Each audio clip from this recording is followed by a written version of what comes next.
कम time है रे, कम से कम 30 साल का तो टाइम दे बाबू रे। बाबू बाबू भैया बाबू।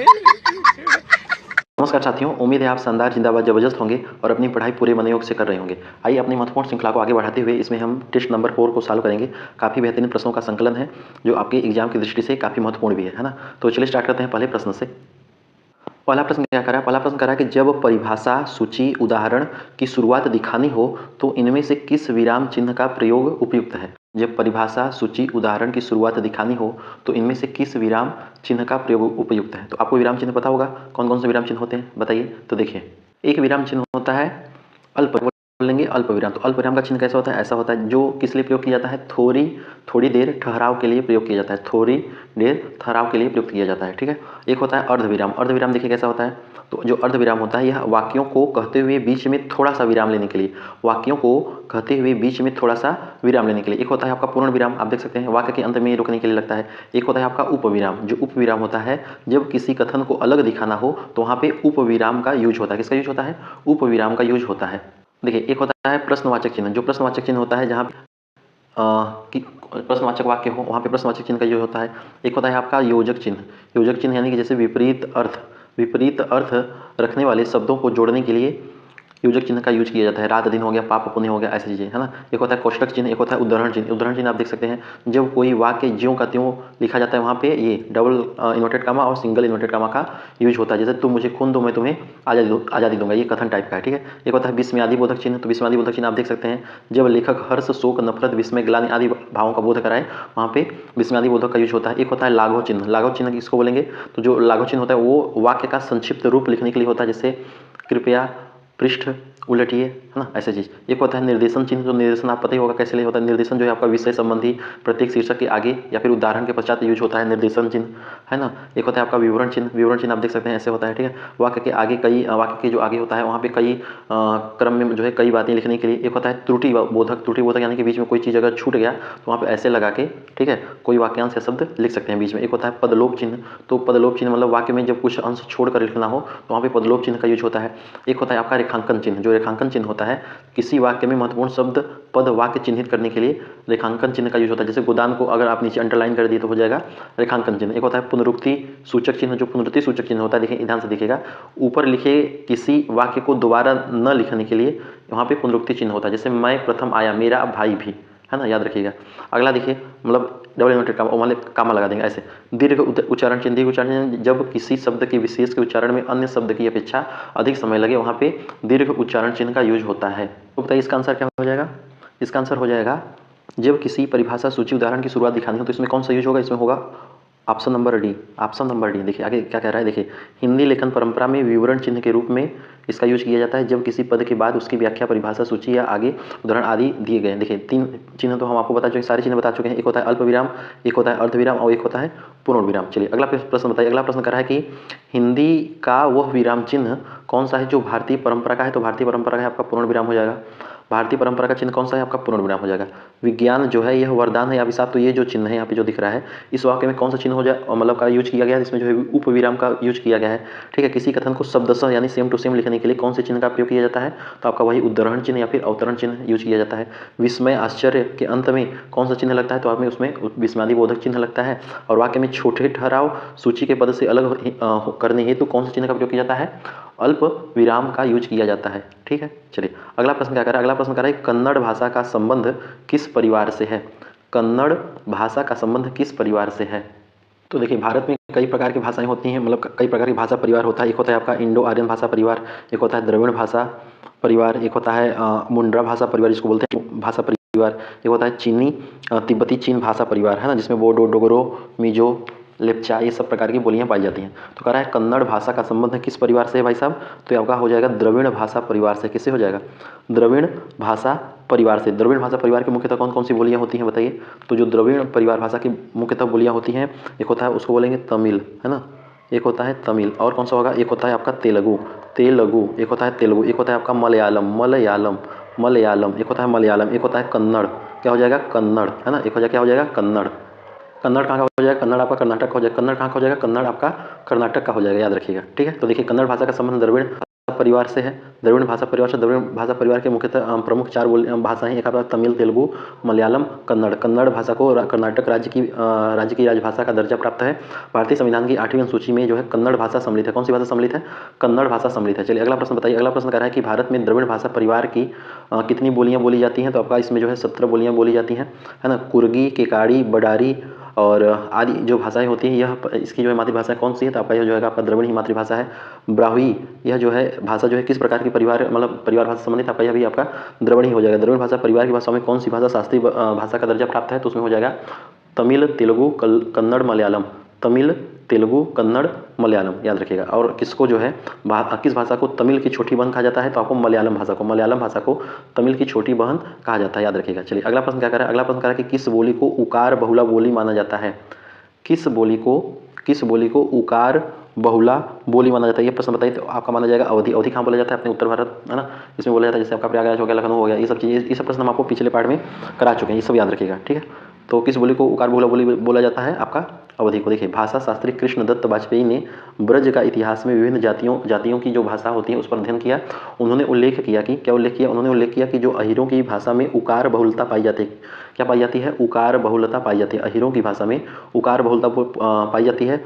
भोजपुरी बिहारी उपभाषा समूह की बोली, इसमें उकार बहुलता नहीं है। जैसे जो आपका भोजपुरी होगा, है ना, इसमें जो है उकार बहुलता नहीं है। बघेली में जो है पूर्वी हिंदी की बोली पर इनमें से मुख्य विशेषता इसमें जो है इसकी जो है जो अवधि जैसी नहीं है। छत्तीसगढ़ी का मामला है, जो छत्तीसगढ़ी होती है इसमें पूर्वी हिंदी की बोली है, इसमें भी उकार बहुलता नहीं पाई जाती है। अगला प्रश्न कह रहा है कि अवधि बोली में संज्ञा के कितने रूप मिलते हैं? तो भाई साहब 3 रूप मिलते हैं। अवधि बोली में संज्ञा के कितने रूप मिलते हैं? 3 रूप मिलते हैं। कौन कौन से? एक हो जाएगा आपका नाजू, कामू, रासू। नाजू, कामू, रासू जैसे जो रूप होते हैं वह किस बोली मिलते हैं? तो आपका हो जाएगा अवधि मिलते हैं। महाप्राणीकरण की जो प्रवृत्ति होती है वह किस बोली की विशेषता होती है? आपका अवधि का हो जाएगा। भरत द्वारा निर्दिष्ट अभिरोक्ति किससे संबंधित है? आपका संबंधित है अपभ्रंश से। किससे संबंधित है? अपभ्रंश से संबंधित है। अवधि भाषा जो है, अवधि किस उपभाषा के अंतर्गत आती है? आपका पूर्वी हिंदी के अंतर्गत आती है। किसमें आती है? पूर्वी हिंदी के अंतर्गत आती है ना। तो आप देख सकते हैं जो यहाँ पे प्रश्न कराए जा रहे हैं, ऐसे प्रश्न आपको और किसी सेट में देखने को मिलेंगे ही नहीं, है ना। कोई भी सेट आप उठा के देख लीजिए, चाहे अब बड़े बड़े कोचिंग संस्था जो भी हैं, है ना, वहाँ पे आप जिस सेट उठा के देखेंगे ऐसे प्रश्न आपको देखने नहीं मिले। वही हल्के फुल्के प्रश्न कराए जाएंगे, उसी में जो स्टूडेंट एकदम कहेंगे वाह वाह वाह, पूरा एकदम आउट ऑफ आउट आ रहा है ना।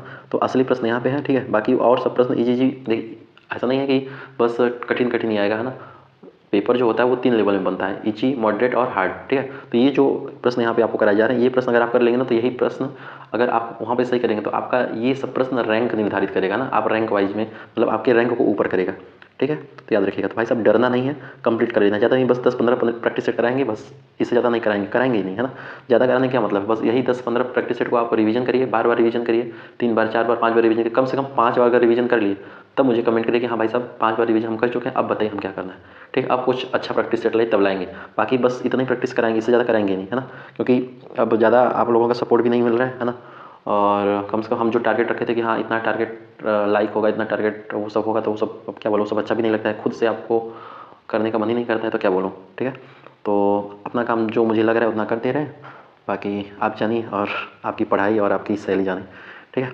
चलिए कोई बात नहीं, देखिए बट कंप्लीट कर लीजिए, हो गया, अच्छा बुरा जो भी हो, ठीक है। इसको कंप्लीट करने देखिए जो दवाई होती है ना वो कड़वी होती है। निम्नलिखित में से कौन सी भाषा की सही विशेषता नहीं है? याद रखिएगा। निम्नलिखित में से जो भाषा है उसमें मतलब इस भाषा की कौन सी विशेषता सही नहीं है? याद रखिएगा। तो देखिए जो भाषा होती है वो भाषा कैसी होती है? भाषा आपका परिवर्तनशील होती है। भाषा जो होती है वो आपका परिवर्तनशील होती है। भाषा परिवर्तनशील होती है। भाषा सामाजिक होती है। भाषा क्या होती है? भाषा सामाजिक होती है। और भाषा क्या होती है? भाषा जो है मित्र के द्वारा सीखी जाती है, मित्र द्वारा ग्रहण की जाती है, मित्र द्वारा सीखी जाती है। भाषा आपका ध्वन्यात्मक होती है, ध्वन्यात्मक होती है। भाषा ऐतिहासिक भी होती है ना। भाषा ऐतिहासिक होती है। भाषा का संबंध केवल मनुष्य से होता है। भाई साहब भाषा का संबंध केवल मनुष्य से होता है, ये चीज़ याद रखिएगा, ठीक है। तो जो कह रहा है कि निम्नलिखित में से कौन सी भाषा की सही विशेषता नहीं है, तो कह रहा है भाषा परिवर्तनशील होती है। हाँ ये तो बात सही है। भाषा पैतृक संपत्ति होती है, ये गलत दिख रहा है। भाषा सामाजिक संपत्ति होती है, एकदम सही है। भाषा अनुकरण द्वारा सीखी जाती है, ये भी एकदम बात सही है। तो कह रहा है कि जो भाषा होती है यह दस्तावेज की भाषा होती है। कैसे बोल रहा है इसको? हाँ, तो जो भाषा होती है ये आपका पैतृक संपत्ति नहीं होती। यही पूछ रहे हैं कौन सा भाषा का सही विशेषता नहीं, ऑप्शन नंबर बी हो जाएगा, ठीक है सर, याद रहेगा। चलिए अगला प्रश्न क्या कह रहा है? अगला प्रश्न कह रहा है कि भाषा वह साधन है जिसके द्वारा मनुष्य अपने विचार दूसरों पर भली भांति प्रकट कर सकता है और दूसरों के विचारों को स्पष्टतः समझ सकता है। या किसने कहा था? तो कहे थे आपके कामता प्रसाद गुरु, किसने कहा था? कामता प्रसाद गुरु, है ना। क्या कहे थे? वो कहे थे कि भाषा वह साधन है जिसके द्वारा मनुष्य अपने विचार दूसरों पर भली भांति प्रकट कर सकता है और दूसरे के विचारों को स्पष्टतः समझ सकता है। ठीक है, याद रखिए। कह रहा है कि भाषा के कितने पक्ष होते हैं? भाषा के कितने पक्ष होते हैं? तो भाषा के भाई साहब 2 पक्ष होते हैं। कौन कौन से? एक होता है आपका संरचनात्मक पक्ष, एक होता है आपका संरचनात्मक पक्ष, और एक कौन सा होता है? एक होता है प्रकार्यात्मक पक्ष। प्रकार्यात्मक पक्ष। भाषा के 2 पक्ष होते हैं, एक संरचनात्मक पक्ष, एक होता है प्रकार्यात्मक पक्ष। कह रहा है कि भाषा की वह इकाई जो वाक्य से बड़ी होती है, भाषा की वह इकाई जो वाक्य से बड़ी होती है तथा जिसके कथ्य में आंतरिक संयोजन तथा वाक्यों में संदर्भ परक और तर्क पूर्ण अनुक्रम रहता है, उसको क्या बोलते हैं? उसको बोलेंगे प्रोक्ति। क्या बोलेंगे उसको? उसको बोलेंगे प्रोक्ति। याद रखिएगा। अगला प्रश्न क्या कह रहा है? भाषा का संबंध किस प्राणी से? तो भाषा का संबंध आपका मनुष्य से हो जाएगा। भाषा किसके साथ विकसित और परिवर्तित होती है? तो जो भाषा होती है वो आपका किसके साथ विकसित और परिवर्तित होती है? तो समाज और संस्कृति के साथ। किसके साथ? समाज और संस्कृत के साथ। समाज और संस्कृति के साथ जो है भाषा विकसित और परिवर्तित होती रहती है। अगला प्रश्न बताइए। अगला प्रश्न कह रहा है ख, ग, फ ये जो ध्वनियाँ होती हैं यह किस प्रकार की ध्वनि होती है? आपको बताना है। ये जो ध्वनियाँ होती हैं यह किस प्रकार की ध्वनियाँ होती है? तो होती हैं आपका अरबी और फारसी। ठीक है, अरबी और फारसी, याद रखिएगा, है ना। चलिए देखिए, जो हिंदी में प्रयुक्त नुक्तायुक्त जो ध्वनियाँ होती हैं ये मुख्यतः अरबी फारसी से आई हैं। कहाँ से आई हैं? अरबी फारसी से आई हैं। हिंदी भाषा में विदेशी शब्दों के सही उच्चारण को दिखाने के लिए इन ध्वनियों का प्रयोग किया जाता है। देखिए ज ध्वनि किस भाषा से आई है? ज, तो इसके अंदर भी जो है बिंदी है, तो यह आई आपका अरबी भाषा से, अरबी फारसी से आई है। हिंदी में नुक्तायुक्त ध्वनियों के प्रयोग का सुझाव किसने दिया था? राजा शिव प्रसाद सितारे हिंद ने दिया था। खबर शब्द में प्रयुक्त ध्वनि किस भाषा से आई है? आपका अरबी फारसी से आई है। हिंदी में विदेशी शब्दों के लिए कौन सी विशेष हिंदी प्रणाली अपनाई गई? आपका नुक्ता हो जाएगा। हिंदी में फ और फ के उच्चारण में क्या अंदर है? आपका फ दंतुष्ट में आएगा और फ ओष्ठ में आएगा। ध्यान से देखिए, जो फ इसको बोलेंगे फ, है ना। इसमें दंत का यूज भी हो रहा है। इसमें हो रहा है फ, ऐसे हो रहा है फ, इसमें फ, इसमें हो रहा है फ। ठीक है, आइए समझ में। चलिए, प्रकम्पित व्यंजन कौन सा हो जाएगा भाई साहब? प्रकम्पित व्यंजन कौन सा हो जाएगा बताइए? प्रकम्पित व्यंजन कौन सा हो जाएगा? देखिए, प्रकम्पित व्यंजन किसको बोलेंगे? तो प्रकम्पित व्यंजन उसको बोलेंगे जिसके उच्चारण में जीभ की जो नोक होती है, देखिए मान लीजिए जीभ होगा, तो जीभ की जो नोक होती है यह जो है तालू ऊपर साइड, है ना, यह जो है तालू और मसूड़ों को बार बार क्या करती है? तालू और मसूड़ों को बार बार टकराती है, जिससे क्या होता है? जिससे आपका जो है क्या होता है? जिससे आपका प्रकम्पित मतलब कि प्रकम्पन पैदा होता है ना, याद रखिएगा। तो ये जो र होता है, र यही एकमात्र प्रकम्पित व्यंजन है। र केवल एक प्रकम्पित व्यंजन होता है। ठीक है, और पार्श्विक व्यंजन कौन सा होता है ये आपको बताना है। लुंठित व्यंजन कौन सा होता है ये आपको बताना है। ठीक है, ये सब याद रखिएगा। चलिए देखिए, प्रकम्पित व्यंजन आपको बता दिए। अगला प्रश्न क्या कह रहा है कि र व्यंजन का उच्चारण स्थान, एक क्वेश्चन यहाँ पे और भी दिया है। क्या दिया है कि जो स होता है, स श, ये उसमें व्यंजन है, प्रकम्पित नहीं है, है ना, प्रकम्पित नहीं है। र देखिए, जिस स्थान पर जीव के मसूड़ों से टकराती है उसे क्या बोलते हैं? उसको बोलेंगे वर्त्स्य व्यंजन। ठीक है, र व्यंजन का उच्चारण स्थान कौन सा है? तो आपका मूर्धन्य हो जाएगा। ठीक है, श किस स्थान की ध्वनि है? आपका यह तालव्य की हो जाएगी। स से सरोता वाला जो ध्वनि होती है यह किससे हो जाएगी? आपका दंत से हो जाएगी। ल को किस नाम से जाना जाता है? ल को आपका पार्श्विक व्यंजन के नाम से जाना जाता है। ल को पार्श्विक व्यंजन के नाम से जाना जाता है, याद रखिएगा। अगला प्रश्न क्या कर रहा है? अगला प्रश्न कर रहा है कि किसने छायावाद के 2 अर्थ, रहस्यवाद के अर्थ में और काव्य शैली के अर्थ में उन्होंने किसने बताया है? तो आपके बताए हैं रामचंद्र शुक्ल ने। किसने बताया है? रामचंद्र शुक्ल ने। देखिए, जो रामचंद्र शुक्ल हैं ये छायावाद के 2 अर्थ दिए। एक होता है रहस्यवाद के अर्थ में और दूसरा जो है काव्य शैली के अर्थ में इन्होंने दिया है, याद रखिएगा। ठीक है, तो देखिए आचार्य रामचंद्र शुक्ल ने छायावाद के 2 अर्थ दिए, एक रहस्यवाद के अर्थ में, दूसरा काव्य शैली के अर्थ में इन्होंने बताया। ये सब याद रखिएगा। चलिए अगला प्रश्न क्या कह रहा है कि छायावाद की बृहत्रयी में शामिल कौन से 3 कवि ही आपको बताना है। ये हम आपको पिछले पार्ट में करा चुके हैं। तो कौन से 3 कवि भाई साहब? एक हो जाएंगे आपके जयशंकर प्रसाद जी। कौन हो जाएंगे? जयशंकर। एक हो जाएंगे जयशंकर प्रसाद जी। एक हो जाएंगे सूर्यकांत त्रिपाठी निराला। एक हो जाएंगे आपके सुमित्रा नंदन पंत, है ना। तो 3 कवि जो है बृहत्रयी में शामिल होते हैं, ये सब याद रखिएगा। छायावाद के 4 स्तंभों को शामिल करने के बाद सबसे बाद वाली कवि या फिर कवित्री कौन हो जाएंगी? तो आपके हो जाएंगी महादेवी वर्मा। कौन हो जाएंगी? महादेवी वर्मा, है ना, ये चीज़ याद रखिएगा। कामायनी किसकी कवि? सब प्रश्न कराया जा चुका है कि जयशंकर प्रसाद, महादेवी वर्मा, सुमित्रा नंदन पंत, इन सब की जितनी भी साहित्य मतलब कृतियाँ हैं ये सब हम आपको करा चुके हैं, है ना। आप पहले जितने इसके पहले सेट कराए जा चुके हैं उसको आप देखिए, है ना, काफ़ी बेहतरीन प्रश्न कराए जा चुके हैं, है ना। चलिए, निराला किस धारा के काल से संबंध है? तो निराला जो है यह आपके छायावाद से संबंधित है। कह रहा है कि छायावाद के उन नायकों में सशक्त हस्ताक्षर एवं खड़ी बोली में मुक्त छंद के जन्मदाता के रूप में किसे जाना जाता है? तो जन्मदाता माना जाएगा सूर्यकांत त्रिपाठी निराला, सूर्यकांत त्रिपाठी निराला, है ना। चलिए अगला प्रश्न क्या कह रहा है? अगला प्रश्न कह रहा है हिंदी साहित्य को कितने कालखंडों में विभक्त किया गया भाई साहब? जो हिंदी साहित्य है उसको कितने कालखंडों में विभक्त किया गया है? तो 4 कालखंडों में। कौन कितने कालखंडों में? 4 कालखंडों में विभक्त किया गया है। कौन सा हो जाएगा? एक हो जाएगा आपका आदिकाल। कौन सा काल?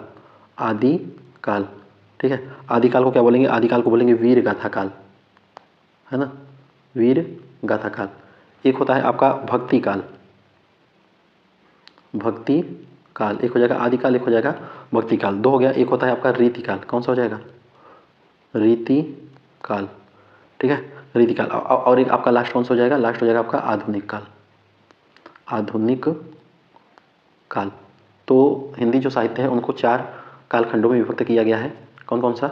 एक हो जाएगा आपका आदिकाल जिसको बोलेंगे वीरगाथा काल, एक हो जाएगा भक्ति काल, एक हो जाएगा आपका रीति काल, और एक हो जाएगा आधुनिक काल, आधुनिक काल, ठीक है। याद रखिए जो ये भक्ति काल है जो आपको दिख रहा है भक्ति काल, तो भक्ति काल में इसमें जो है 2 इसमें भी मतलब इसको भी 2 भागों में बांटा जा चुका है। एक सगुण भक्ति, एक निर्गुण भक्ति, ऐसा करके ना, सगुण भक्ति धारा, निर्गुण भक्ति धारा, ठीक है, याद रखिएगा। देखिए अगला क्वेश्चन क्या कह रहा है कि आचार्य रामचंद्र शुक्ल ने हिंदी साहित्य को कितने वर्षों के इतिहास को जो है 4 कालों में विभक्त किया है? तो आपका 900 वर्षों के इतिहास को जो है 4 कालों में विभक्त किया है। भक्ति काल की 2 काव्य कौन सी धाराएं हैं? तो ये हो जाएंगी आपकी एक निर्गुण और सगुण, है ना, निर्गुण धारा और सगुण धारा हो जाएंगी। एक हो जाएगा आपका अगला प्रश्न कर रहा है कि आधुनिक काल की शुरुआत सामान्यतः किस धारा से जोड़ी जाती है? तो आपका जो है भारतेंदु युग जिसको बोलेंगे खड़ी बोली के नए गद्य काव्य प्रवाह से जोड़ी जाती है। रीति काल को श्रृंगार काल, रीति काल को श्रृंगार काल के नाम से किसने संबोधित किया? तो आपका किया है विश्वनाथ प्रसाद सिंह ने, विश्वनाथ प्रसाद सिंह ने किया है। रीति काल की प्रमुख विशेषता क्या मानी जाती है? तो रीति काल की जो प्रमुख विशेषता है ये आपका रीति सिद्धांत व अलंकार प्रधान काव्य परंपरा मानी जाती है। चलिए अगला प्रश्न क्या कर रहा है? अगला प्रश्न कर रहा है भुजंग निम्नलिखित में से किस का पर्यायवाची है? तो ये सब ये क्वेश्चन आपको फटाक से बता देना चाहिए। देखते ही मान आंसर बताइए और आगे बढ़ जाइए। तो जो भुजंग होता है आपको किसका होता है? भुजंग होता है सर्प का, भुजंग होता है सर्प का। सर्प का और कौन कौन सा पर्यायवाची है बताइए फटाफट। चलिए नोट करिए मुझे, मैं लिख रहा हूँ, बोलिए, अरे बोलिए भाई साहब। सर्प का और कौन कौन सा पर्यायवाची होता है आपको बोलना है, मैं लिखूंगा। चलिए बोलिए।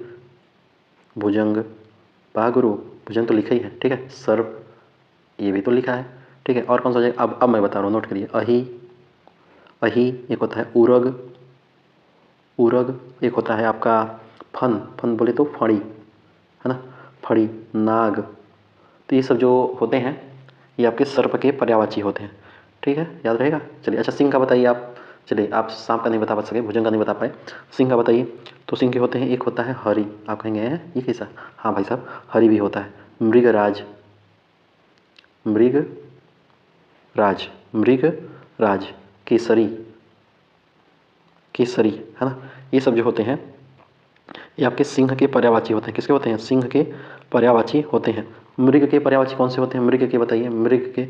तो मृग के पर्यायवाची हो जाएगा आपका सारंग, सारंग हो जाएगा, हरिण, हरिण, कुरंग, कुरंग, ये सब आपका मृग के पर्यायवाची हो जाएंगे। व्याघ्र के सब पर्यायवाची कौन से हो जाएंगे? व्याघ्र के, व्याघ्र बोले तो बाघ, है ना, बाघ। उसको उसका एक महत्वपूर्ण पर्यायवाची है शार्दुल, शार्दुल। ये जो शार्दुल पर्यायवाची है किसका पर्यायवाची है? तो शार्दुल आपका व्याघ्र का पर्यायवाची है, ठीक है सर, याद रहेगा। चलिए आगे बढ़ते हैं। अगला प्रश्न क्या कर रहा है? अगला प्रश्न कर रहा है कि कूर्म किसका पर्यायवाची है? कूर्म, तो कूर्म का पर्यायवाची हो जाएगा कछुआ का। वाजी किसका पर्यायवाची है? वाजी आपका घोड़ा का हो जाएगा। शशक किसका पर्यायवाची है? शशक आपका खरगोश का हो जाएगा। भल्लुक किसका पर्यायवाची है? भल्लुक आपका भालू का हो जाएगा। उल्लूक किसका पर्यायवाची है? उल्लूक आपका उल्लू का हो जाएगा। अगला प्रश्न देखिए, अगला प्रश्न कर रहा है कि मृग लांछन शब्द किस पर्यायवाची के लिए है? तो मृग लांछन, मृग लांछन शब्द यह जो है यह किसके पर्यायवाची के लिए हो जाएगा? तो आपका हो जाएगा चंद्रमा के लिए। किसके लिए? चंद्रमा के लिए हो जाएगा। कैसे आप बोलेंगे? तो जैसे देखिए मृग को बोलेंगे मृग, तो मृग मतलब क्या होता है? मृग होता है हिरण। और लांछन, लांछन, लांछन मतलब क्या हो जाएगा? चिन्ह या दाग, यानी कि जिसमें मृग जैसी आकृति दिखे या फिर मतलब मृग जैसी दाग दिखे उसको, उसमें उसको क्या बोलेंगे? तो उसको बोलेंगे आपका चंद्रमा। क्या बोलेंगे उसको? आपको बोलेंगे चंद्रमा। चंद्रमा के और कौन कौन से पर्यायवाची हैं आप बताइए फटाफट। चंद्रमा के और कौन कौन से पर्यायवाची हैं आप बताना है। तो एक होता है आपका शशांक, है ना, जो शशांक होता है ये आपका चंद्रमा का पर्यायवाची है। इंदु, इंदु, शशि, शशि, ठीक है। सुधांशु, सुधांशु, है ना। सुधाकर, सुधाकर, निशाकर, निशाकर, निशाकर, ठीक है। राकेश, और कौन सा हो जाएगा बताइए फटाक से। एक हो जाएगा आपका कलानाथ,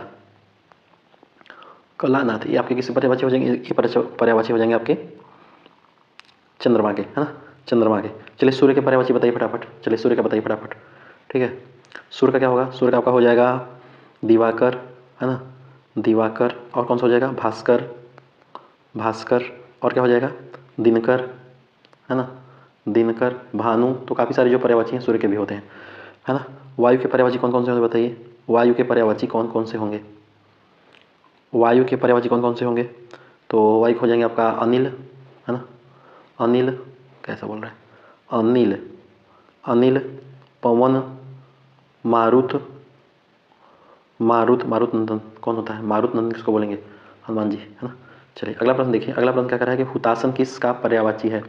हुतासन किसका पर्यायवाची है आपका? हुतासन हो जाएगा आपका अग्नि का, मयंक आपका हो जाएगा चंद्रमा का, पावक हो जाएगा आपका अग्नि का, मरुत हो जाएगा आपका वायु का, मेचक हो जाएगा मेघ का। मेचक किसका हो जाएगा? मेचक हो जाएगा आपका मेघ का। अगला प्रश्न देखिए, अगला प्रश्न कर रहा है कि विद्वान शब्द का विलोम है। तो विद्वान शब्द का विलोम कौन सा हो जाएगा? भाई साहब आप विद्वान हैं तो उसका उल्टा बता दीजिए, उल्टा क्या है? ठीक है, ठीक है ना, याद रखिएगा। चलिए अगला प्रश्न देखिए, अगला प्रश्न कह रहा है कि उदार का विलोम क्या हो जाएगा? उदार का विलोम क्या हो जाएगा? उदार का विलोम हो जाएगा आपका कृपण। वरदान का विलोम क्या हो जाएगा? अभिशाप। तिरस्कार का विलोम हो जाएगा सत्कार। उन्नति का विलोम हो जाएगा अवनति। संशय का विलोम हो जाएगा निश्चय। अगला प्रश्न बताइए, सूर्य इंद्र तांबा काढ़ा स्फटिक आदि को समझाने वाला शब्द है, आदि को समझाने वाला शब्द है। यह इसका शब्द क्या है? देखिए इसका मतलब क्या कर रहा है? तो भाई साहब एक अर्थ के मतलब एक ऐसा शब्द है जिसके इतने सारे अर्थ होते हैं, इसको बोलेंगे चाहे सूर्य बोल दीजिए, चाहे इंद्र बोल दीजिए, चाहे तांबा बोल दीजिए, चाहे काढ़ा बोल दीजिए, चाहे स्फटिक बोल दीजिए। कौन सा शब्द हो जाएगा? वह शब्द हो जाएगा, बहुत लकी शब्द है, अर्क। क्या बोले थे उसको बोलेंगे अर्क। अर्क क्या है? एक अर्क एक अनिकार्थी शब्द है, अर्क एक अनिकार्थी शब्द है। जैसे ये जो कर होता है ना, कर मतलब क्या होता है? कर मतलब आपका हाथ होता है, कर मतलब आपका किरण होता है ना। कर मतलब आपका हो जाता है जो सूंड होता है, हाथी का सूंड, है ना, हाथी का सूंड होता है, ये सब कर का हाथ है। वर्ण जैसे बोलिए, वर्ण, वर्ण का मतलब क्या होता है? वर्ण का बोले तो वर्ण बोले तो अक्षर, रंग, है ना, अक्षर, रंग। पत्र लिखा है तो पत्र का और क्या हो जाएगा? पत्र बोले तो पत्ता, है ना, चिट्ठी, चिट्ठी, धातु पत्र, धातु पत्र। ये सब जो है किसमें आएंगे? ये सब जो है अनिकार्थी शब्द है। तो आपका सूर्य इंद्र तांबा काढ़ा स्फटिक आपका जो है अर्क के अनिकार्थी शब्द है। चलिए शंख कपूर तथा चंद्रमा किसके अनिकार्थी शब्द हैं? तो शंख कपूर चंद्रमा जो है अब्ज के, किसके? अब्ज के। काफ़ी इंपॉर्टेंट क्वेश्चन है ये, देखिए क्वेश्चन बहुत बढ़िया है, ये क्वेश्चन आपको याद होना ही होना चाहिए। सेना शिविर, सेना शिविर समूह किसके अनिकार्थी शब्द हैं? आपका कटक के हैं। चूहा अग्नि कुत्ता किसके अनिकार्थक शब्द हैं? कपिल के हैं। मूल के दो अनिकार्थी कौन हैं? जड़ और कीमत। हरि के अनिकार्थक शब्द बताइए, तो हरि के हो जाएंगे सिंह तथा घोड़ा, सिंह तथा घोड़ा। अगला प्रश्न बताइए, अगला प्रश्न कह रहा है कि बिन बुलाए बीच में बोल पड़ना। अगर बिना बुलाए बीच में बोल पड़ना का एक शब्द क्या होगा? तो इसका हो जाएगा अनधिकार चेष्टा। अनधिकार बोले तो अनधिकार चेष्टा, अनधिकार चेष्टा। ठीक है, याद रखिएगा। हस्तक्षेप मतलब क्या होता है? हस्तक्षेप मतलब क्या होता है कह रहा है? तो हस्तक्षेप मतलब होता है कि दखल देना, कहीं पे जो है दखल देना, हाँ कहीं पे दखल देना। उद्यम मतलब क्या होता है? उद्यम, उद्यम मतलब होता है बंधनहीन। क्या बोले? तो बंधनहीन, बंधनहीन कहिए, चाहे निरंकुश कह दीजिए, निरंकुश। ठीक है, निरंकुश यानी कि इसका अर्थ अलग होता है।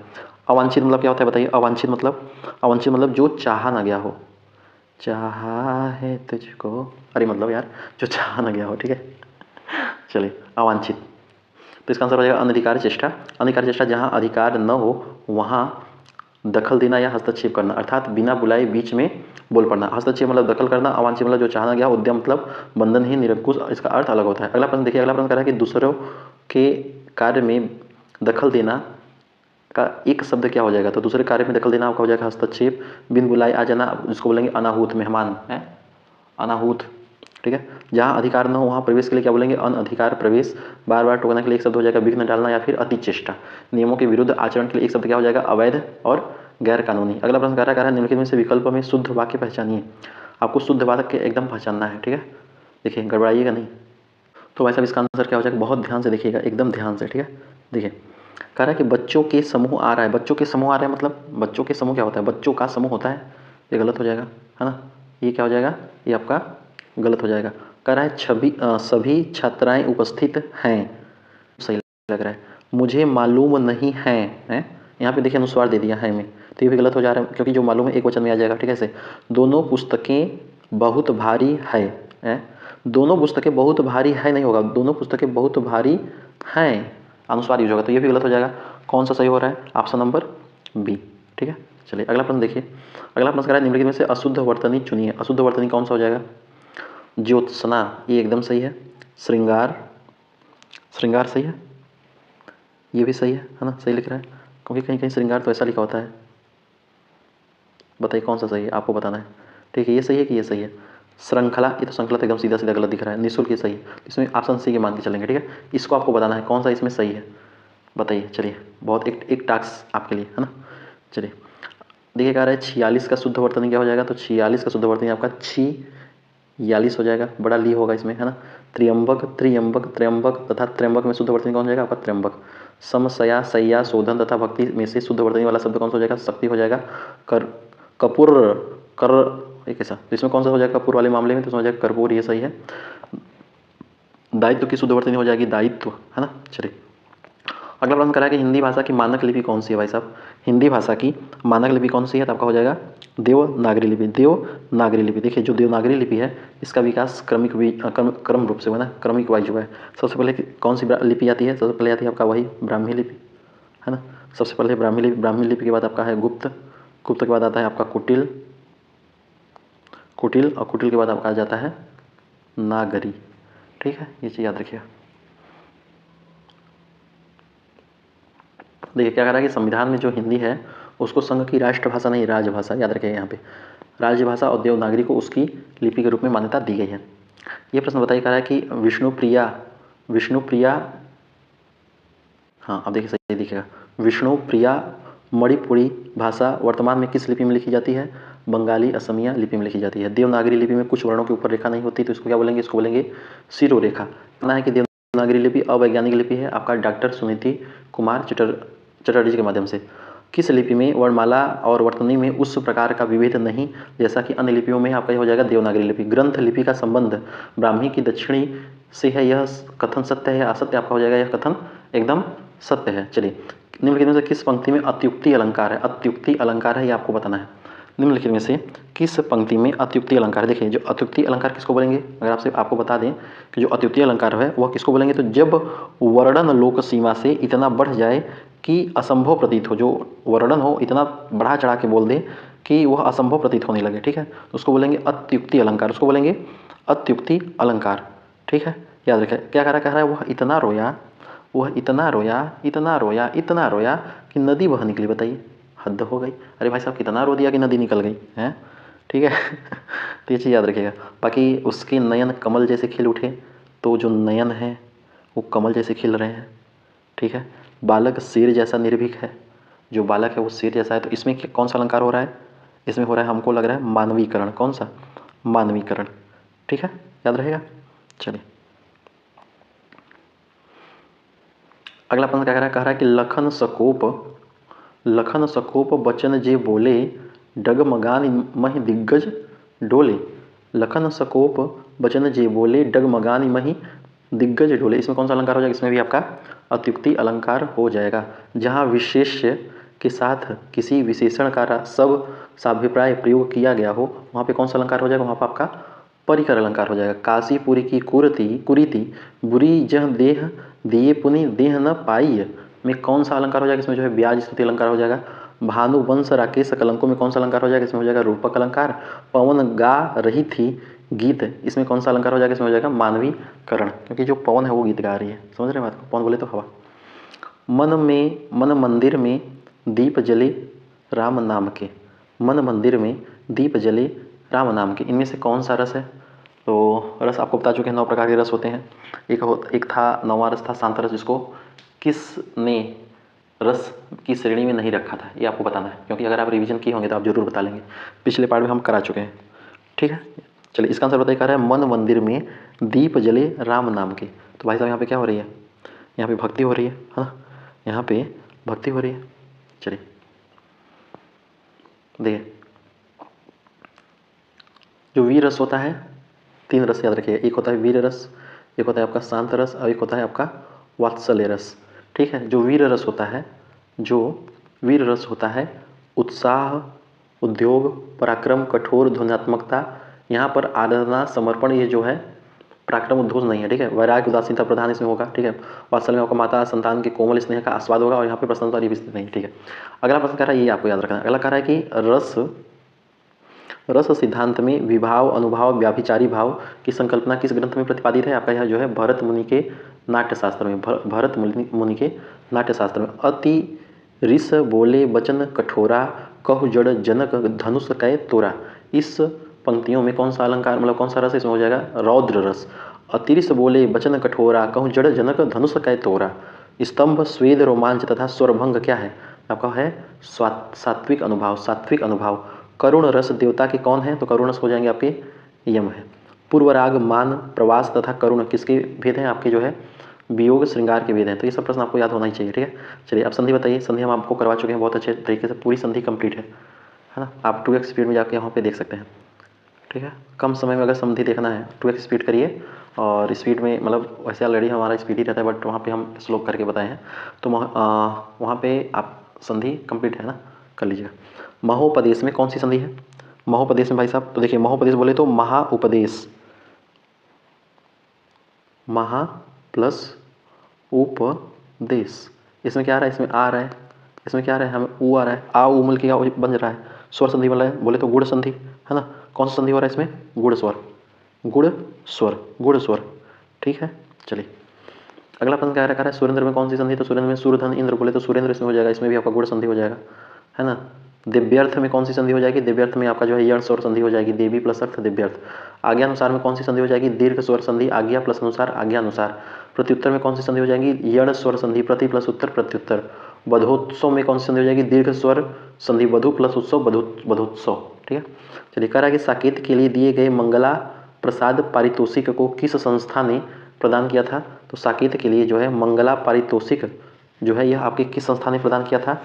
किसने किया था भाई साहब? तो आपके किए थे हिंदी साहित्य सम्मेलन प्रयाग ने, हिंदी साहित्य सम्मेलन प्रयाग ने किया था, ठीक है, याद रहेगा। चलिए किनके लिए जो साकेत रचना हुआ किसकी है? आपका कवि मैथिली शरण गुप्त को उनके महाकाव्य साकेत के लिए हिंदी साहित्य सम्मेलन प्रयाग द्वारा उनको मंगला प्रसाद पारितोषिक जो है उसे सम्मानित किया गया था। साहित्य अकादमी 1995 से आरंभ हुआ और अलग राष्ट्रीय पुरस्कार उनको बताया गया। यह जो है साकेत के लिए यह नहीं था, ठीक है। उत्तर प्रदेश हिंदी संस्थान यह राज्य संस्था थी, ठीक है। भारतीय भाषा परिषद यह जो है आपका कोलकाता में स्थित एक संस्था है। अगला प्रश्न कह रहा है कि भारतीय भाषा परिषद की स्थापना कब की गई? तो आपका की गई 1975 में। भारतीय भाषा परिषद के प्रमुख संस्थापक कौन थे? तो इसके प्रमुख संस्थापक थे सीताराम सिकारिया और भागीरथ कनोडिया, है ना। बाकी चीज़ उतना इंपॉर्टेंट नहीं, हाँ ये इंपॉर्टेंट है। उत्तर प्रदेश हिंदी संस्थान की स्थापना कब की गई? तो आपका की जाती है, कब की जाती है? 30 दिसंबर 1976 को, 30 दिसंबर 1976 को। मिट्टी की बारात साहित्य अकादमी पुरस्कार सम्मानित कृति किसकी है? तो आपका शिव मंगल सिंह सुमन की है। चलिए आ जाता है आपका क्या? गद्यांश। तो गद्यांश आप पढ़िए ध्यान से और इसका आंसर दीजिए। क्या कह रहा है? कह रहा है कि जिले में बढ़ती बाइक चोरी की घटनाओं पर नियंत्रण के लिए पुलिस ने ऑपरेशन लॉक शुरू किया। क्या शुरू किया? ऑपरेशन लॉक शुरू किया। तो वही तो क्वेश्चन भी पूछ रहा है कि कह रहा है कि गद्यांश के अनुसार ऑपरेशन लॉक का मुख्य उद्देश्य क्या था? बाइक की चोरी की घटनाओं पर नियंत्रण। ऑप्शन क्या हो जाएगा? ऑप्शन बी हो जाएगा, ऑप्शन बी हो जाएगा, बाइक चोरी पर नियंत्रण करना, बाइक चोरी पर नियंत्रण करना। अगला प्रश्न देखिए क्या कह रहा है। अगला प्रश्न कह रहा है कि अभियान के बाद भी मुख्य चुनौती क्या बची रही? अभियान के बाद भी मुख्य चुनौती क्या बची रही? ठीक है, तो इसमें देखिए अभियान के बाद मुख्य चुनौती कहाँ क्या बची रही? अगर आपको दिख रहा है इसमें कुछ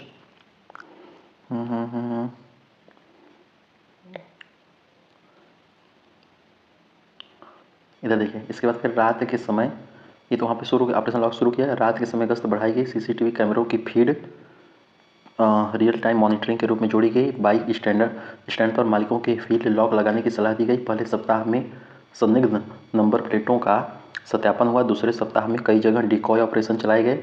अभियान के अंत में पाया गया कि चोरी की घटनाएं घटी, लेकिन कुछ पुराने मोहल्लों में खराब स्ट्रीट लाइट के कारण निगरानी अभी भी चुनौती बनी हुई है। तो वही पूछ रहा है कि अभियान के बाद मुख्य चुनौती क्या बची रही है? तो वही है कि पुराने मोहल्लों में खराब स्ट्रीट लाइट होने से निगरानी चुनौती बनी हुई है ना, ये हो जाएगा। अगला प्रश्न क्या कह रहा है कि अभियान में तकनीक उपाय के रूप में क्या किया गया? तो अभियान में तकनीक उपाय के रूप में किया गया है क्या? सीसीटीवी कैमरों की फीड को रियल टाइम मॉनिटरिंग रूप में जोड़ा गया। देखिए यहाँ पे दिख रहा है सीधा कि रियल टाइम मॉनिटरिंग रूप में इसको जो है किया गया। ठीक है, तकनीक उपाय के रूप में। चलिए अगला प्रश्न कह रहा है कि चंपक हरवा अंग मिली अधिक सुहाई। चंपक हरवा अंग मिली अधिक सुहाई, इस पंक्ति में कौन सा अलंकार हो जाएगा भाई साहब?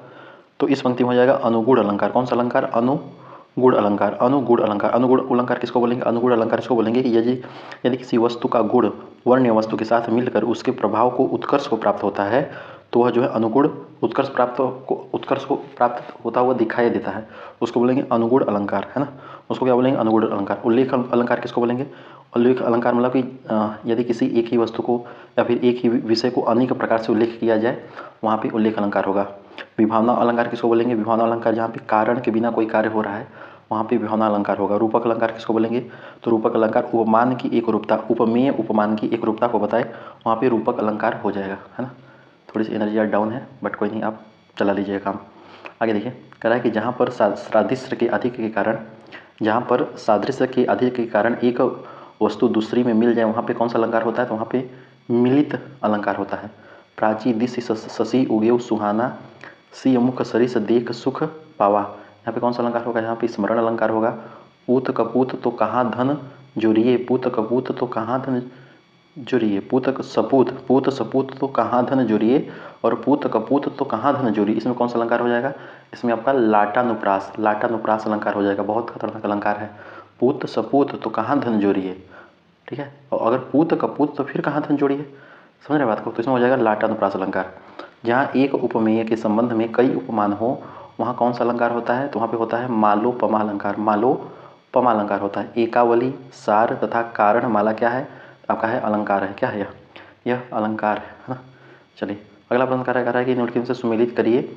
रस है और उनके स्थायी भाव है और इनको आपको मिलान करना है कि कौन से रस का कौन सा स्थायी भाव होगा। ये हम आपको करा चुके हैं हालांकि, लेकिन आपको बताना। चलिए हास्य रस का स्थायी भाव क्या होगा? करुण रस का क्या होगा? रौद्र रस का क्या होगा? और भयानक रस का क्या होगा? ये आपको बताना है। चलिए बताने का प्रयास करिए। जो हास्य रस का अलंकार होता है आपको सीधा सीधा दिख रहा है यहाँ पे हास्य रस का अलंकार होता है हास, ठीक है। करुण रस का अलंकार क्या होता है? करुण रस का स्थायी भाव होता है, अलंकार में बोल रहा हूँ बार बार, करुण रस का स्थायी भाव होता है शोक। रौद्र रस का स्थायी भाव क्या होता है? रौद्र रस का स्थायी भाव होता है क्रोध। क्या बोलेंगे उसको? क्रोध, है ना, क्रोध। भयानक रस का स्थायी भाव क्या होता है? भयानक रस का स्थायी भाव होता है भय। तो आप मिला लीजिए कौन सा आंसर का हो रहा है? पहला आंसर सही हो रहा है ना, पहला आंसर सही हो रहा है। चलिए विभाव के कितने भेद होते हैं बताइए? विभाव के कितने भेद होते हैं आप बताइए? तो विभाव के दो भेद होते हैं। कितने भेद होते हैं? दो भेद होते हैं। एक होता है आलंबन, और क्या होता है? एक होता है उद्दीपन, ठीक है। रसों को सुखात्मक तथा दुखात्मक अनुभूति वाला किसने माना है? तो रसों को सुखात्मक और दुखात्मक अनुभूति वाला जो है यह किसने माना है? तो ये माना है रामचंद्र शुक्ल ने। किसने माना है? रामचंद्र शुक्ल ने माना है। देख रूप लोचन ललचाने, हर्षे जन निज निधि पहचाने, इसमें कौन सा अलंकार हो जाएगा? इसमें भाई साहब देख रूप लोचन ललचाने, हर्षे जन निज निधि पहचाने, तो इसमें जो है आपका हो जाएगा श्रृंगार रस।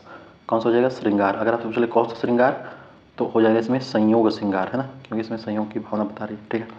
जहाँ रति नामक भाव प्रकर्ष को प्राप्त हो लेकिन अभिष्ट को न पा सके वहाँ पे विप्रलम्भ श्रृंगार कहा जाता है, ठीक है।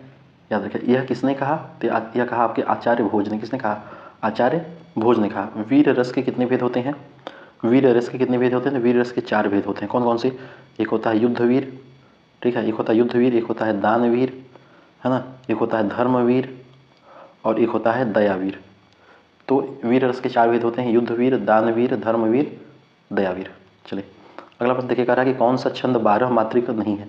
कौन सा छंद जो है यह 12 मात्रिक नहीं, आपको बताना है। तो इसमें देखिए जो मानव होता है, तोमर होता है, लीला होता है, नृत्य होता है, तो कौन सा छंद जो है इसमें 12 मात्रिक नहीं है? तो इन सब में तोमर, लीला, नृत्य, इन सब में 12 मात्रिक छंद होते हैं। किसमें होते हैं? 12 मात्रिक। जो मानव होता है इसमें 14 मात्रिक छंद होते हैं। किसमें होते हैं? 14 मात्रिक छंद। तो कौन सा नहीं है? तो ये पूछा है मानव, तो मानव ही सही आंसर हो जाएगा, ठीक है। चलिए अगला प्रश्न कहिए। अगला प्रश्न कह रहा है कि जब उड़ने से जब जब उड़ने से उब जाओ तो जमीन पर लौट आओ, इनमें से कौन सा छंद हो जाएगा? इसमें गोपी छंद हो जाएगा। चौबेला छंद में कितनी मात्राएं होती हैं? 15 मात्राएं होती हैं। बसी सांवली छवि है जेहन, मिलन बिना सूना है जीवन, इस पंक्ति में कौन सा छंद हो जाएगा? चौपाई हो जाएगा। मात्रिक छंद के कितने भेद होते हैं? 3 होते हैं। कौन कौन से होते हैं? सममात्रिक छंद, अर्ध सममात्रिक छंद और विषम मात्रिक छंद। मधु मालती छंद में कितनी मात्राएं होती हैं? आपका 14 होती हैं। श्याम एक परिश्रमी ईमानदार बालक है, इस वाक्य में कौन सी संज्ञा होगी? तो इस वाक्य में हो जाएगी आपका, मतलब संज्ञा आपका तो श्याम ही होगा ना, संज्ञा तो शामिल हो जाएगा, बताने की आवश्यकता नहीं है। चलिए, दुल्हन ही दहेज है, तो दुल्हन कौन सी संज्ञा है? दुल्हन आपका जातिवाचक संज्ञा है। चाबियों के गुच्छा लाओ, तो गुच्छा हो जाएगा आपका समूहवाचक संज्ञा। क्षमा घृणा तथा सत्य किस प्रकार की संज्ञा है? आपका यह जो है भाववाचक संज्ञा है। जाति संज्ञा युवा का भाववाचक संज्ञा में परिवर्तन करने पर क्या हो गया? आपका यौवन हो जाएगा। सोने के आभूषण काफ़ी महंगे हो गए हैं, तो इसमें सोना क्या है? एक द्रव्यवाचक संज्ञा है। ठीक है। आंधी थकी दहलीज पर बैठ गई, आंधी थकी सी दहलीज पर बैठ गई, बादल मुस्कुराकर धरती को दुलरा गए, इनमें से कौन सा अलंकार हो जाएगा? बताइए भाई साहब। तो इसमें क्या हो रहा है? इसमें मानवीकरण हो रहा है ना। इसमें क्या हो रहा है? इसमें मानवीकरण हो रहा है, यानी कि जो आंधी है, बादल हो, उसको जो है मानव जैसी क्रियाएं करने को बताई जा रही हैं, है ना। चलिए, अगला क्वेश्चन देखिए। अगला क्वेश्चन कह रहा है नाट्य शास्त्र में कितने प्रकार के अलंकारों का वर्णन किया गया है? आपको बताना है नाट्य शास्त्र में कितने प्रकार के अलंकारों का वर्णन किया गया है। तो 4 प्रकार के। कौन कौन से?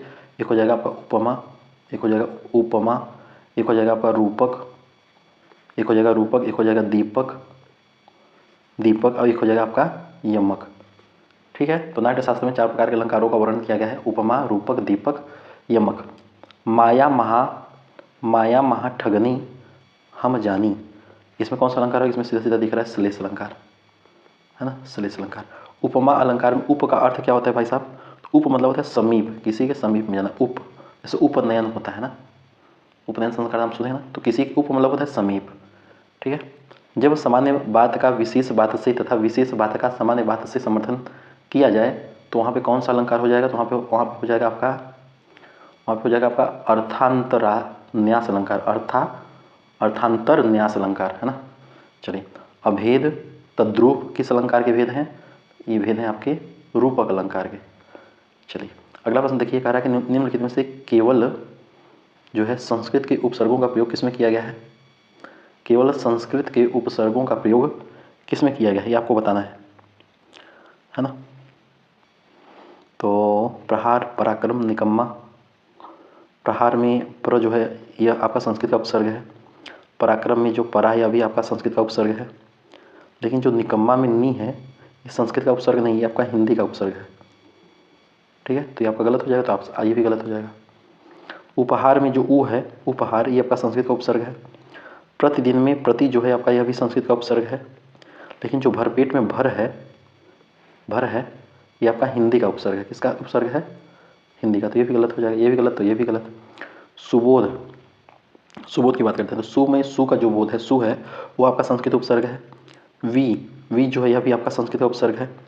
आकार, आ भी जो है संस्कृत का उपसर्ग है। तो यह आंसर सही हो जाएगा, सारे में संस्कृत के उपसर्ग हैं। तो ये पूछ रहा है कि जिसमें केवल संस्कृत उपसर्गों का उपयोग किया जाता है, option C is a right answer. ठीक है। बाकी अनपढ़ में अन तो आपका पहले हिंदी का उपसर्ग आ गया, है ना। अनाथ में यहाँ भी हिंदी का उपसर्ग है, और सजग में स जो है यह भी हिंदी का उपसर्ग है। तो इसका आंसर क्या हो जाएगा? इसका आंसर हो जाएगा ऑप्शन नंबर सी। ठीक है। चलिए, संवाद में कौन सा उपसर्ग है? संवाद में सम उपसर्ग है। बदनाम में कौन सा उपसर्ग है? बद है। अवतरण में किस उपसर्ग का प्रयोग किया गया है? अव का। विचारा में प्रयुक्त उपसर्ग कौन सा है? बे। नाबालिग में प्रयुक्त उपसर्ग कौन सा है? ना। जो प्रत्यय संज्ञा सर्वनाम या विशेषण के अंत में जोड़े जाते हैं, वे क्या कहलाते हैं? जो प्रत्यय संज्ञा सर्वनाम या विशेषण के अंत में जोड़े जाते हैं, वे क्या कहलाते हैं? वे कहलाते हैं आपका तद्धित प्रत्यय। क्या कहलाएंगे? तद्धित प्रत्यय कहलाते हैं। जो प्रत्यय संज्ञा सर्वनाम विशेषण के अंत में जोड़े जाते हैं, वे तद्धित प्रत्यय कहलाते हैं। जो क्रिया के अंत में जोड़े जाते हैं, तो उसको बोलेंगे कृत प्रत्यय। क्या बोलेंगे? कृत प्रत्यय। ठीक है। याद रहेगा, क्रिया के बीच में अगर जोड़ रहा है कुछ, तो उसको बोलेंगे कृत प्रत्यय। जो प्रत्यय संज्ञा सर्वनाम विशेषण के अंत में जोड़े जाएंगे, उसको क्या बोलेंगे? उसको बोलेंगे तद्धित प्रत्यय, है ना। चलिए, अगला प्रश्न देखिए। अगला प्रश्न क्या कर रहा है? अगला प्रश्न कर रहा है कि पढ़ाई में किस प्रकार का प्रत्यय है? आपका पढ़ाई में कृत प्रत्यय है। कृपालु में आपका तद्धित प्रत्यय है। भारतीय में ईय प्रत्यय है। कमाऊ में आऊ प्रत्यय है। कड़वाहट में आहट प्रत्यय है। लिंग मूलतः किस भाषा में आया हुआ है? तो जो लिंग है ये मूलतः किस भाषा में है? बताइए आप फटाक से। तो ये मूलतः आपका संस्कृत भाषा में आया हुआ है। किसमें आया हुआ है? संस्कृत भाषा में आया हुआ है ना, याद रखिएगा। देखिए जो हिंदी में जो लिंग होते हैं वो दो प्रकार के माने जाते हैं, एक आपका पुल्लिंग, एक आपका स्त्रीलिंग, जबकि संस्कृत में 3 प्रकार माने जाते हैं ना। कौन कौन से आप बताइए? पुल्लिंग, हिंदी लिंग, उभयलिंग, सब क्या होता है? चलिए अगला प्रश्न देखिए। अगला प्रश्न कह रहा है कि परिचाय का स्त्रीलिंग क्या हो जाएगा? परिचायिका हो जाएगा, एकदम इजी क्वेश्चन। भवानी का पुल्लिंग आपका भव हो जाएगा, भील का स्त्रीलिंग आपका भीलनी हो जाएगा, भगवान का स्त्रीलिंग भगवती हो जाएगा, वीरांगना का पुल्लिंग क्या होगा? वीर हो जाएगा। किस रेखांकित शब्द में बहुवचन का प्रयोग किया गया है? तो आपका जो है भारत सेना ने ऑपरेशन सिंदूर पूर्ण किया, क्या इसमें बहुवचन है? नहीं, इसमें बहुवचन नहीं है, ठीक है, क्योंकि जिस जाति के मतलब किसी भाषा मतलब जिस शब्दों के अंत में जाति हो, चाहे सेना हो, चाहे दल हो, वहाँ पे जो है एक वचन ही होता है, ना कि बहुवचन होता है, ठीक है। आज स्त्री जाति में जागरूकता आ गई है, आज स्त्री जाति में जागरूकता आ गई है। तो देखिए जब कभी जाति आए, क्या आए? जाति आए, सेना आए, दल आए, तो उसमें कौन सा प्रयोग होगा? उसमें आपका हो जाएगा एक वचन, है ना। तो इसमें भी जाति आ गई, देखिए ये भी गलत हो गया, ठीक है। आज मजदूर वर्ग अपने अधिकारों के लिए लड़ रहा है, तो जो वर्ग है, जन है, इन शब्दों को जोड़कर बहुवचन बनाए जाते हैं। क्या बनाए जाते हैं? बहुवचन। तो ऑप्शन नंबर सी है राइट आंसर। चलिए अगला प्रश्न देखिए। अगला प्रश्न कह रहा है कि प्रधानाध्यापक ने हस्ताक्षर किए, इस वाक्य में हस्ताक्षर किस वचन का है? बहुवचन है। चूहिया का बहुवचन क्या हो जाएगा? चूहियाँ। गुरु का बहुवचन क्या हो जाएगा?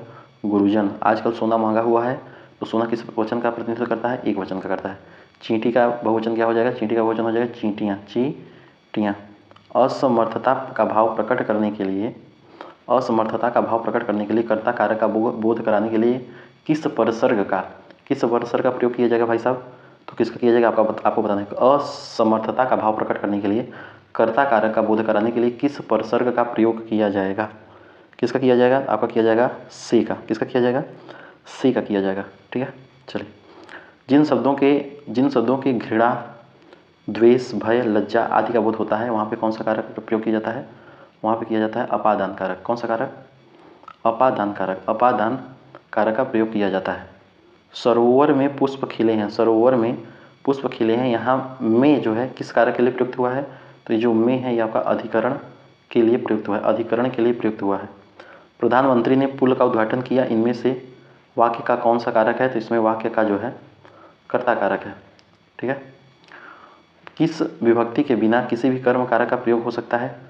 किसी विभक्ति के बिना, तो आपका हो जाएगा को। क्या हो जाएगा? को। व्यापारी ने भिखारी को रुपए दिए, इस वाक्य में कौन सा कारक हो जाता है? तो इसमें हो जाएगा आपका कौन सा कारक हो जाएगा? संप्रदान कारक। को रुपए दिए, ठीक है।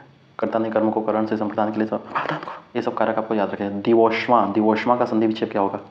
दिवोष्मा का संधि विच्छेद आपको क्या हो जाएगा ये आपको बताना है। तो देखिए दिवोष्मा बोले तो दीवा प्लस उष्मा, आ प्लस उ, तो इसमें क्या हो जाएगा? गुण स्वर संधि बन रहा है। कौन सा संधि बन रहा है? गुण स्वर संधि बन रहा है। दीवा प्लस उष्मा, ठीक है। चलिए अगला प्रश्न देखिए। अगला प्रश्न कह रहा है कि विधुर्जा का संधि विच्छेद क्या हो जाएगा? विधुर्जा का संधि विच्छेद हो जाएगा विधु धन ऊर्जा, दिख रहा है? विधु धन ऊर्जा। दिक अंत का संधि विच्छेद क्या हो जाएगा? दिक अंत का, तो दिक अंत का संधि विच्छेद हो जाएगा दिंगत, है ना, दिंगत, ठीक है। तत्छाया का संधि विच्छेद क्या हो जाएगा? तत्छाया का संधि विच्छेद हो जाएगा तत्छाया। उड्डयन का संधि विच्छेद क्या हो जाएगा? उत्डयन। व्यंजन का स्वर या व्यंजन की मेल होने पर जो परिवर्तन होता है वो कौन सी संधि कहलाती है? वो संधि कहलाती है व्यंजन संधि, है ना, व्यंजन संधि। व्यवहार की दृष्टि से विशेषण के कितने भेद माने गए हैं? व्यवहार की दृष्टि से विशेषण के कितने भेद माने गए आपको बताना है, बताइए। चलिए तो विशेषण के 4 भेद माने गए। कितने भेद?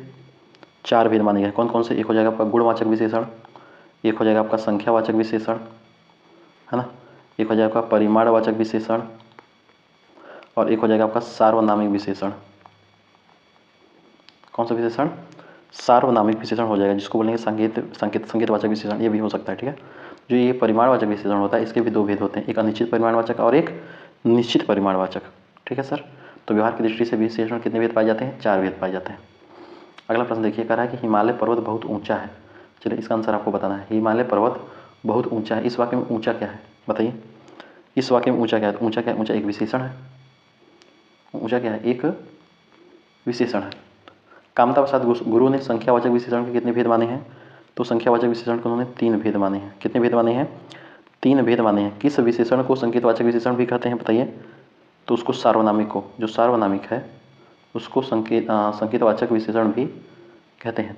7 केले में संख्यावाचक के किस प्रकार का विशेषण है? तो इसमें हो जाएगा आपका गणनावाचक, है ना, गणनावाचक। चलिए, प्रत्येक व्यक्ति को राष्ट्रध्वज का सम्मान करना चाहिए, इस वाक्य में प्रत्येक व्यक्ति किस प्रकार का विशेषण है? तो प्रत्येक व्यक्ति आपका प्रत्येक बोधक टाइप का विशेषण है ना। चलिए, अगला प्रश्न देखिए, कह रहा है कि जो क्रिया मुख क्रिया से पहले होती है उसे कौन सी क्रिया कहते हैं बताइए? तो उसको बोलते हैं पूर्वकालिक क्रिया। ये कैसा क्वेश्चन दिया है? तो जो क्रिया मुख्य क्रिया से पहले होती है उसको बोलेंगे पूर्वकालिक क्रिया, यानी कि जब कर्ता स्वयं कार्य न करके किसी अन्य काम को करने के लिए प्रेरित करे उसको बोलेंगे प्रेरणार्थक क्रिया। क्या बोलेंगे? उसको बोलेंगे प्रेरणार्थक क्रिया। ठीक है। नाम धातु क्रिया किसको बोलते हैं? तो नाम धातु क्रिया यानी कि जो संज्ञा, सर्वनाम, विशेषण आदि से बनी जो क्रियाएं होती हैं वो आपका नाम धातु क्रियाएं कहलाती हैं। तो जो क्रिया मुख्य क्रिया से पहले होती है उसे कौन सी क्रिया बोलेंगे? उसे बोलेंगे पूर्वकालिक क्रिया। ठीक है। जब क्रिया का प्रभाव कर्ता पर पड़ता है तब कौन सी क्रिया होती है? तब आपका अकर्मक क्रिया होती है। सकर्मक क्रिया के कितने प्रकार होते हैं? सकर्मक क्रिया के 2 प्रकार होते हैं, एक अकर्मक, द्विकर्मक। क्रिया के मूल रूप को क्या कहते हैं? क्रिया के मूल रूप को धातु कहते हैं। वह विद्यालय गया, इस वाक्य में कौन सा प्रकार हो जाएगा? इसमें सामान्य क्रिया हो जाएगी। कर्म के आधार पर क्रिया के कितने प्रकार की होती है? क्रिया 2 प्रकार की होती है। आपका सकर्मक क्रिया एक होता है, अकर्मक क्रिया। ठीक है। जिसमें सकर्म होता है उसमें सकर्म बोलेंगे, जिसमें कर्म नहीं होता उसको बोलेंगे अकर्मक। मिट्टी में मिला देना मुहावरे का अर्थ क्या हो जाएगा भाई साहब? मिट्टी में मिला दूंगा। तो मिट्टी में मिला देने का मुहावरा क्या हो जाएगा? पूरी तरीके से नष्ट कर देना, पूरी तरीके से नष्ट कर देना। अगर आपसे पूछ ले कि मिट्टी के मोल, देखिए यहाँ पे दिया है, मिट्टी के मोल के मुहावरे का अर्थ क्या होता है? तो मिट्टी के मोल के मुहावरे का अर्थ होता है बहुत सस्ता। अंग मोड़ना मुहावरे का अर्थ क्या होता है? अंग मोड़ना मुहावरे का होता है पीछे हटना। आतड़ियों में बल पड़ना मुहावरे का अर्थ क्या हो जाएगा? पेट में दर्द होना, पेट में दर्द होना। अक्ल के चक्कर में आना, तो इसमें हो जाएगा कुछ समझ न पाना। इंद्रायण का फल का मुहावरा क्या हो जाएगा? दिखने में अच्छा पर गुणों में खराब। उठा न रखना, जिसको बोलेंगे कोई कसर न छोड़ना। पारिजात ई पत्रिका का प्रकाशन किसके द्वारा होता है? तो पारिजात ई पत्रिका का जो प्रकाशन है या किसके द्वारा होता है? आपका होता है केंद्रीय हिंदी प्रशिक्षण संस्थान के द्वारा होता है। अगला क्वेश्चन देखिए, अगला क्वेश्चन कह रहा है कि भारत की वह सबसे पुरानी पत्रिका कौन सी है जो साहित्य अकादमी द्वारा प्रकाशित होती है?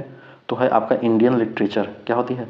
होती है इंडियन लिटरेचर। देखिए इंडियन लिटरेचर द्विमासिक, यह क्या होती है? यह जो है सबसे पुरानी पत्रिका है जो साहित्य अकादमी के द्वारा प्रकाशित होती है। अगला क्वेश्चन क्या कर रहा है? अगला क्वेश्चन कह रहा है कि स्वतंत्रता के बाद भारत की एकमात्र सबसे पुरानी और संस्कृत पत्रिका कौन सी है जिसमें जो है काव्य और गद्य दोनों में रचनात्मक लेख मिलते हैं, है ना, जिसमें जो है काव्य और गद्य में दोनों में रचनात्मक लेख प्रकाशित होता है। तो वो कौन सा हो जाएगा? तो हो जाएगा आपका संस्कृति प्रतिभा त्रैमासिक रूप से आता है। ठीक है, याद रखिएगा। अगला प्रश्न क्या है कि राज्य भाषा गृह पत्रिका में जो है आलोक किस संस्थान द्वारा प्रकाशित होता है? तो ये जो आलोक होता है ना, ये आपका साहित्य अकादमी द्वारा प्रकाशित होता है। प्रवासी जगत पत्रिका किस संस्थान द्वारा प्रकाशित होता है? तो आपका होता है केंद्रीय हिंदी संस्थान आगरा के द्वारा। केंद्रीय हिंदी संस्थान आगरा द्वारा। देखिए यहाँ पे केंद्रीय हिंदी संस्थान आगरा के द्वारा यह प्रकाशित होता है। संस्थान समाचार जो होता है यह किसके द्वारा प्रकाशित होता है? आपका केंद्रीय हिंदी संस्थान के द्वारा प्रकाशित होता है। यह भी आपका वही आगरा में पड़ेगा। चलिए, लखनऊ की कब्र किसका उपन्यास है भाई साहब? लखनऊ की जो कब्र है यह किसका उपन्यास हो जाएगा? लखनऊ की कब्र किसका उपन्यास हो जाएगा? यह हो जाएगा आपका किशोरी दास वाजपेयी का नहीं, किशोरी लाल गोस्वामी का, है ना, याद रखिएगा। देखिए लखनऊ की कब्र या शाही मलसरा किशोरी लाल गोस्वामी का कृत उपन्यास है। ठीक है। इनके अतिरिक्त आपका लौंग, लता, त्रिवेणी, लीलावती, ये सब काफ़ी सारी उनकी रचनाएं हैं। देवकी नंदन खत्री के प्रमुख उपन्यास कौन से हैं? तो देवकी नंदन खत्री के प्रमुख उपन्यास आपका चंद्रकांता, नरेंद्र मोहिनी, कुसुम कुमारी है। राधा कृष्ण दास का प्रमुख उपन्यास निह सहाय हिंदू है। अगला प्रश्न देखिए, अगला प्रश्न कह रहा है कि मेरी तेरी उसकी बात किसका उपन्यास है? आपका हो जाएगा यशपाल का। हाँ, यशपाल का हो जाएगा। अमृत लाल नागरकृत अमृत और विष किसकी विधा है? आपका विधा है आपका उपन्यास का। किसका है? उपन्यास का। ठीक है, उपन्यास का है ना, याद रखिएगा। तो अमृत और विष जो है कैसी विधा है? उपन्यास की विधा है। साहित्य अकादमी द्वारा प्रथम पुरस्कृत उपन्यास कौन सा है? तो आपका हो जाएगा भूले बिसरे चित्र भगवती चरण वर्मा के द्वारा लिखित, है ना। ढाई घर उपन्यास के लेखक कौन है? तो ढाई घर उपन्यास के लेखक हैं गिरिराज किशोर। गिरिराज किशोर हो जाएंगे। पंडित अंबिका दत्त व्यास द्वारा वह रचित उपन्यास कौन सा है जिनमें वर्तमान और अतीत दोनों में झांकी प्रस्तुत की गई? तो हो जाएगी इसमें आश्चर्य वृत्तांत। आश्चर्य वृत्तांत हो जाएगा। चलिए लास्ट क्वेश्चन आ जाता है आपका, रूपकों का बादशाह किसे कहा जाता है? चलिए आप बताइए, रूपकों का बादशाह किसे कहा जाता है? और क्वेश्चन बताइए कि आपको हिंदी के क्वेश्चन इसमें कितने सही हो रहे हैं, कितने गलत हो रहे हैं ना। ओ भाई साहब, मॉक टेस्ट देने वाले, आपको बताना है रूपकों का बादशाह किसे कहा जाता है, और आपके हिंदी के क्वेश्चन कौन सा मॉक दे रहे हैं आप इसमें, करंट में किसका मॉक दे रहे हैं, है ना। आप बताइए तो मैं कमेंट में उसका आंसर बताऊँ कि हाँ ये मार्क बेहतर है, नहीं बेहतर है, कैसा क्या है, ठीक है।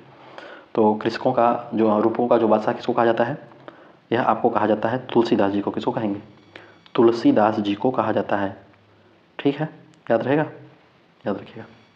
किसने कहा है भाई साहब?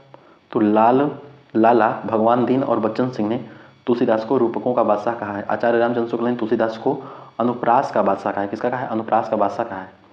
भक्ति आंदोलन के इस्लामी आक्रमण की प्रतिक्रिया किसने कहा? तो भक्ति आंदोलन को इस्लामी आक्रमण की प्रतिक्रिया कहा है आचार्य रामचंद्र शुक्ल ने। रामधारी सिंह दिनकर की किस कृति को आधुनिक युग की गीता कहा गया है? कुरुक्षेत्र के। किस रचना को छंदों का अजायब घर कहा गया है? तो रामचंद्रिका का कहा गया है। कबीर वाणी के डिटेक्टर थे, किसने कहा है? आपका हजारी प्रसाद द्विवेदी ने कहा है। वियोगी हरि का वास्तविक नाम क्या हो जाएगा? वियोगी हरि का वास्तविक नाम हो जाएगा हरि प्रसाद द्विवेदी। हरि प्रसाद द्विवेदी, है ना। तो हो गया, हिंदी कंप्लीट हो जाता है आपका यहाँ से, ठीक है। हिंदी कंप्लीट हो जाती है। अब आपको क्या पढ़ना है? अब आपको पढ़ना है मूल विधि एवं संविधान, ठीक है। तो कैसा लगा, कैसा नहीं लगा? थोड़ा सा आज एनर्जी डाउन था, बट कोई नहीं, हम लोग कंप्लीट कर लिए। और ज़्यादा मोटिवेशन और शेर व शायरी वो सब खत्म गया, जमाना वो गया, ठीक है। बाकी शेर व शायरी हर जगह चले, आप देख सकते हैं। यहाँ पे कंटिन्यूटी बनी रहेगी और सिर्फ फैक्ट पे और क्वेश्चन पे बात होगी। तो चलिए मिलते हैं नेक्स्ट पार्ट में, तब तक के लिए धन्यवाद। एक कमेंट जरूर बताइएगा आपको कैसा लगा, ठीक है। और बाकी ये सब अगर आपको करना है, अच्छा लग रहा है, मेहनत समझ में आ रही है तो कर दीजिएगा, नहीं तो फिर कोई बात ही नहीं। चलिए धन्यवाद, बाय।